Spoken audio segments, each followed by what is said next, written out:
नमस्कार दोस्तों, मैं सोनू कुमार। आप सभी का स्वागत है हमारे चैनल पर। नवरात्रि का समय आते ही हर भक्त के मन में एक अलग ही श्रद्धा और उत्साह होता है। लेकिन साल 2026 को लेकर एक बड़ा सवाल हर जगह पूछा जा रहा है। क्या 2026 में अष्टमी और नवमी एक ही दिन पड़ रही हैं? और अगर हाँ, तो कन्या पूजन कब करें? आज की इस वीडियो में हम आपको पूरी सच्चाई, सही तिथि, कारण, महत्व और सही विधि सब कुछ विस्तार से बताएंगे।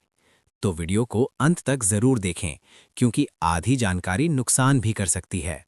नवरात्रि का महत्व। दोस्तों, नवरात्रि सिर्फ एक त्योहार नहीं है, ये शक्ति, भक्ति और आत्मशुद्धि का पर्व है। नवरात्रि में माँ दुर्गा के 9 रूपों की पूजा की जाती है। शैलपुत्री, ब्रह्मचारिणी, चंद्रघंटा, कूष्मांडा, स्कंदमाता, कात्यायनी, कालरात्रि, महागौरी, सिद्धिदात्री। हर दिन का अपना अलग महत्व होता है, लेकिन अष्टमी और नवमी सबसे खास मानी जाती हैं। 2026 की तिथि का रहस्य। अब आते हैं सबसे महत्वपूर्ण सवाल पर। क्या 2026 में अष्टमी और नवमी एक ही दिन है? हाँ दोस्तों, 2026 में तिथि के घटने यानी क्षय के कारण अष्टमी और नवमी एक ही दिन पड़ रही हैं। ऐसा क्यों होता है? हिंदू पंचांग चंद्रमा की गति पर आधारित होता है। कभी-कभी तिथियां जल्दी खत्म हो जाती हैं या एक ही दिन में 2 तिथियां आ जाती हैं। इसे कहते हैं तिथि क्षय। 2026 में भी यही हो रहा है। अष्टमी शुरू होगी और उसी दिन समाप्त होकर नवमी शुरू हो जाएगी।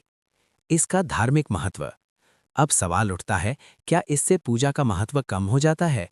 बिल्कुल नहीं, बल्कि ये दिन और भी विशेष और शक्तिशाली माना जाता है।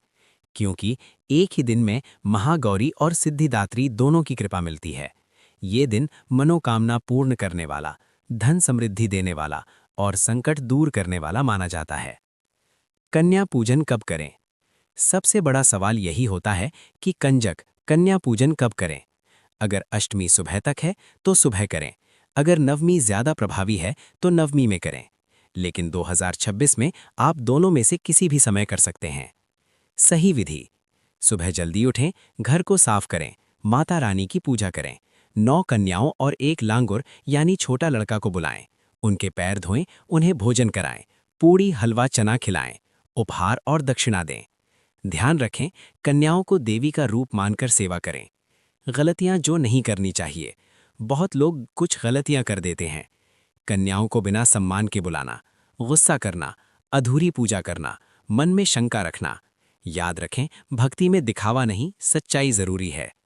तो अगर आप चाहते हैं कि माता रानी आपसे प्रसन्न हो, तो ये उपाय जरूर करें। लाल फूल चढ़ाएं, दुर्गा चालीसा का पाठ करें, गरीबों को दान दें, कन्याओं को खुश करें। इससे घर में सुख, शांति और धन की वृद्धि होती है। तो दोस्तों, अब आपको समझ आ गया होगा 2026 में अष्टमी और नवमी एक ही दिन है और कन्या पूजन कैसे करना है। अगर आपको ये जानकारी अच्छी लगी हो तो वीडियो को लाइक करें, शेयर करें और चैनल को सब्सक्राइब जरूर करें। अंत में बस इतना ही, माँ दुर्गा आप सभी की मनोकामनाएं पूर्ण करें। जय माता दी।